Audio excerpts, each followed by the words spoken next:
Hello again, this is Doug, the 2-Minute Gardener. Well, summer has begun and it's time to take a good hard look at your lawn. Is it just a patchwork of weeds and dead grass? Well, maybe now is the time to pull the trigger and install artificial turf. So I'm going to walk you through all the steps on how to do it. And by the way, all these steps are written in the video description and the comment section. So let's get it going. First, obviously, remove the old turf with a sod cutter. You're probably going to need to go down at least 4 inches to get all those roots and everything out of there. So once you've done that, then you want to lay about 2 inches of a sub base like this class 2 road base and compact it really, really nicely so it's nice and hard, and that way you'll have a good solid sub base for what's coming next. After that, the next thing you want to do is bring in about a 1/2 inch of leveling sand to serve as the base for underneath the actual artificial turf itself. So what's important about this is this serves as a cushion between the compacted subbase and the grass itself. So the grass has just a little bit of softness to it. So again, about a 1/2 inch, you're going to broom it nice and smooth. And then it's time to lay the turf. Now there are lots of different artificial turfs. I always recommend at least an 80 weight that has a little bit of this thatching in it to give some color and some substance so it holds up for a nice long time.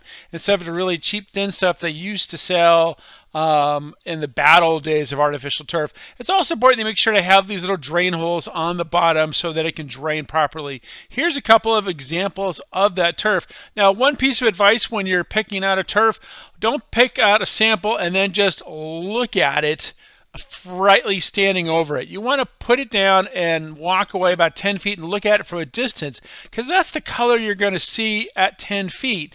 And that's what you really are going to be seeing when you look at your lawn, to look at it from 10 feet away versus staring at it constantly. So I always tell my clients, when you're picking out an artificial turf amongst a bunch of samples, walk away, turn around, look at it from 10 feet.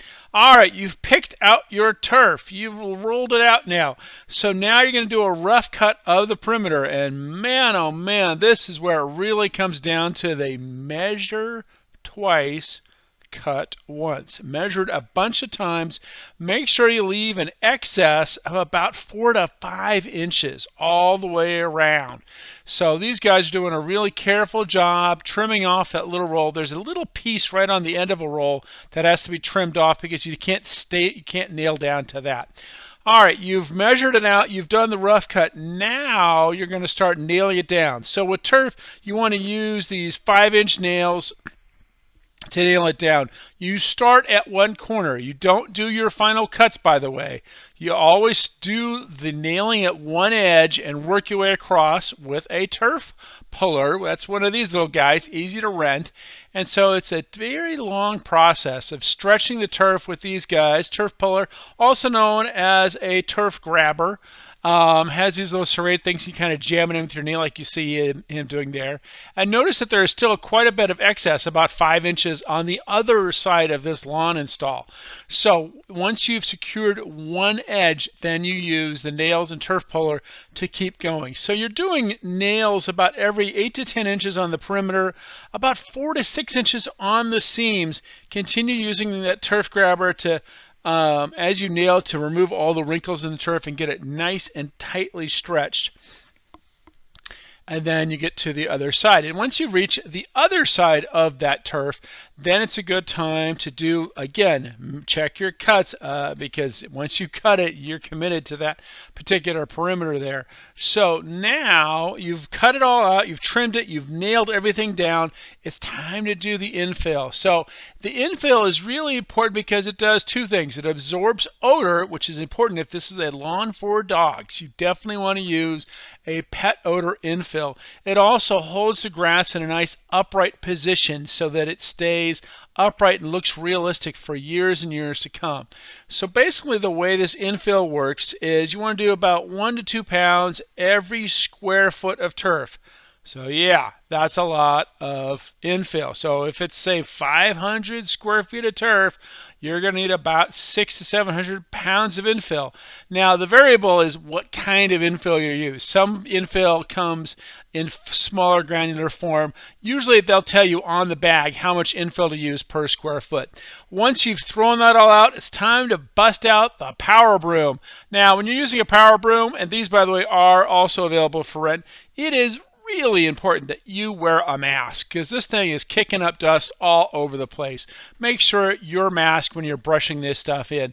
And so this drives that infill down deep into it because you want to get that infill as far down into the grass as you can. Again, what you're trying to do is create grass that will stand upright by building that infill down low. It also, again, serves as the odor absorber for the pet urine and feces that will come on this lawn eventually. And I'm assuming most of this is for folks who have dogs because dogs are brutally hard on turf. So use that power broom and really grind in all the corners. You're going to make a mess. Just be aware that you're going to kick up this little sand and infill all over the rest of the garden. So you're going to just have to be aware of that. And if you have that situation, make sure you keep those dogs and kids inside. Next, use a power blower to kind of blow the dust off, but you're also, again, using this as your final driving the sand, the infill down deep into the turf to really get it down. So again, use a mask. Once you're satisfied that you have driven it all down, then you come back with a hose, wet it all down. So you're trying to now get all the dust and the infill as deep into that as you possibly can. And when it's all done, you're going to have a beautiful turf. Just sweep up that infill that kind of went around the patio and all those other places. The last thing to do once you've done all this is, of course, it's time to release the dogs. Who let the dogs out? So this little dog, by the way, in case you're wondering, this is Mabel. She is a sweet little long-haired dachshund who really struggled with the old lawn because her belly was just so low to the ground. It kind of made life a little challenging for her to get around. And she just had a lovely time. By the way, you can also, and here's a couple different shots of it. Also, think about if you're doing artificial turf that you can always think about doing the putting green for your backyard as well. This adds a couple more dollars to the cost of the total project. Basically what you're looking at for the materials for something like this is $5 to $7 a square foot for materials. So if you hire someone to do it, you're probably looking at $10 to $15 a square foot to put it all together.